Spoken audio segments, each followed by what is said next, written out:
Hello guys, welcome back to my channel. For this video, I am continuing the series of multiple choice questions that I found that is useful for the CXC exam that is coming up. So I have some sets questions here. They were requested by Janelle and Nadrika, I think. So I'm here to support them. So this is the diagram that we're going to be speaking of. And so the universal set represents students who play games, and we have two games, tennis and we have hockey. We have the number representing the amount in each. So this is basically a 2. It's not really bright. Let me brighten it. Yeah, it's a 2. So the first question says, in the Venn diagram, the shaded region represents, and so it's talking about this region here. And so we know that once it's this region, we know talking about what is common between hockey and being persons that play hockey and the tennis. And so this region here represents the intersection, and we know that the intersection represents and the union speaks about or, without basically listing all the elements without repeating them.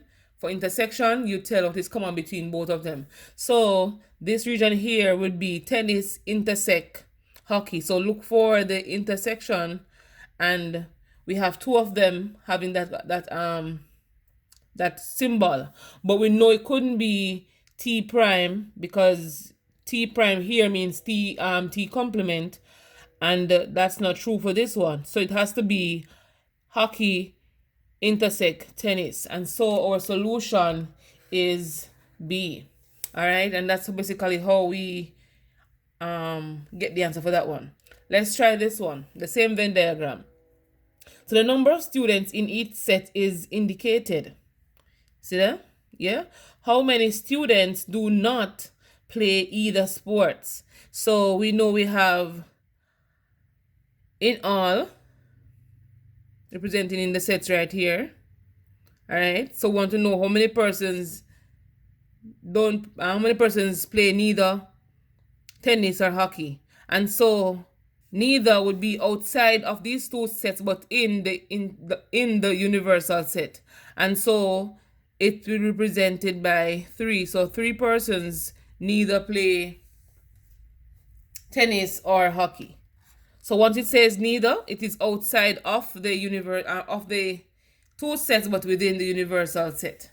I'm gonna give you some more questions when you ask you about like tennis only, hockey only, tennis and hockey, and all of those. All right. So it's this question here, like it's climbing a hill. Never mind, guys. So how many students played hockey only? So hockey only. This is basically. So hockey only is basically asking you persons who play hockey but not tennis. All right, guys. So hockey only will be represented by this region over here. This region here represents hockey only, and hockey only represented by 4 persons. All right, guys. So they could ask you also who play hockey in all, and hockey in all will be all of this set, and this set represents 4 plus 2. So 6 persons will play hockey in all. All right. So hockey is all of this set right here, but they didn't ask us that. In the next lesson, I can also explain that part to you. Just let me know if you want those details, and I'll sort them out. Let's move on to the other questions. So this one is basically having a trapezium, and they ask us to find the area of this trapezium. So the area for trapezium, area is equal to half the sum of the perpendicular sides. And the perpendicular, that means that they are not perpendicular, parallel sides, my bad. Half the sum of the parallel sides says A plus B times the perpendicular height. So the parallel sides, guys, they have equal distance apart, and these are lines that never touches unless they are superimposed. And you learn about that when you're doing vectors. But for now, these two lines are considered parallel. All right, so half of that, so it's half of the sum of those, so it's 9 plus 15 times the perpendicular height, which is 5. All right, guys, so it's half 9 plus 15 is what, 24? Half of 24 times 5, I'll put it over here. So half of 24 is 12. 12 times 5 is 60. and it's 60 centimeter square because you're talking about area. So it's unit times unit. All right. In this case, centimeter times centimeter. Let's move on to the next one. It says the coordinates of the image of P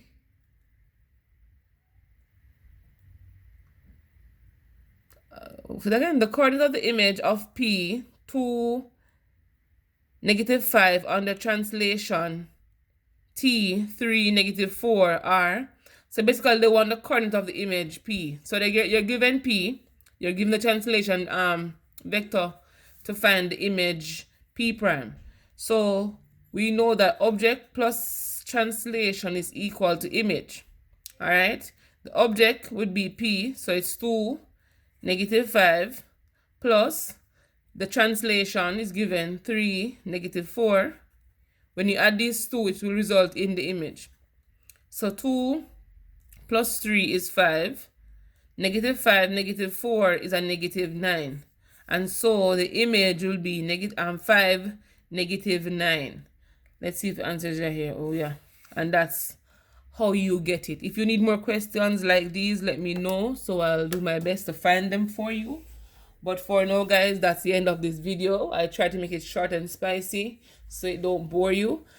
Remember to leave me a comment in the comment section below if you need additional questions. Remember to like, share, subscribe to my channel, and tell somebody about me, guys, and so they can come and learn and get over with this. All right, and I'll see you on the next one.